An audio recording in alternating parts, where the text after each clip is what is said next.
Irmandade da Rosa Dourada. Inspirado por Joana de Ângeles, canalizado por Rosângela Scher. Abram seus olhos. Útero sagrado. Era uma vez, em tempos muito antigos, as sociedades humanas firmavam seus pilares de sustentação no coração sagrado. As mulheres sacerdotisas dos templos egípcios eram responsáveis por dar a sustentação sagrada, guiavam o povo através de rituais e oráculos dimensionais a serviço do plano divino. Os homens e as mulheres eram consagrados e respeitavam o plano divino para cada encarnação na Terra. Naquele tempo, o véu do esquecimento ainda não tinha sido implantado e todos sabiam o propósito de cada vida encarnada na Terra e fora dela. As pessoas viviam de acordo com sua missão e se esforçavam para atingir o máximo de perfeição em cada oportunidade. O plano encarnatório humano se baseia no aprendizado através de erros e acertos. Por isso, as pessoas conviviam umas com as outras, sabendo que a perfeição não seria alcançada. Ainda assim, a cada vivência terrena, o plano divino era ajustado para incluir as etapas evolutivas alcançadas em cada experiência. As sacerdotisas eram consultadas em momentos de indecisão, de escolhas difíceis, de grandes sofrimentos, nascimentos e mortes. Elas acessavam as informações do plano divino da pessoa e do grupo social ao qual ela fazia parte. Tinham permissão para acessar os portais dimensionais inferiores e superiores do nível vibratório da pessoa e com isso podiam apresentar alternativas às decisões da consultante. As mulheres recebiam um tratamento especial em relação às questões da maternidade, porque estavam a serviço do bem maior ao trazerem novos seres para experienciar a vida física na Terra. Seus úteros eram abençoados em cerimônias sagradas, antes, durante e depois de darem à luz.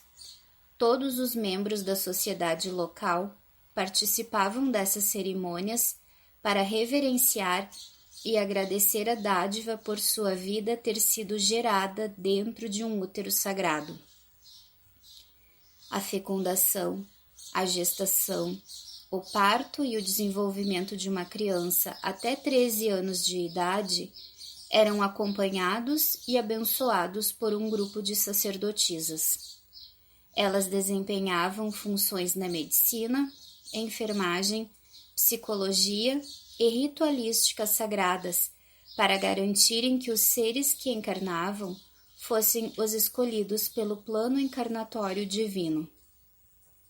Havia naquela sociedade um entendimento sobre a sacralidade da maternidade e a ligação energética entre mãe e filho.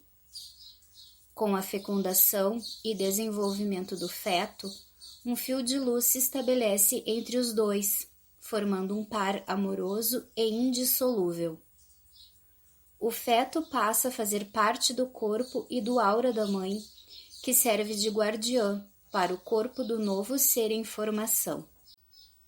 Se o projeto do novo ser não se conclui, a guardiã perde uma parte de si mesma e passa a procurar por ela incessantemente, a ponto de desistir de sua própria vida. Esse processo de dor profunda ocorre a nível inconsciente, enquanto a mulher continua a viver em conflito entre estar na vida ou na morte. As sacerdotisas que acompanhavam as mães em todas as fases da geração ao nascimento e perda dos filhos sentiam a imensa dor que elas carregavam.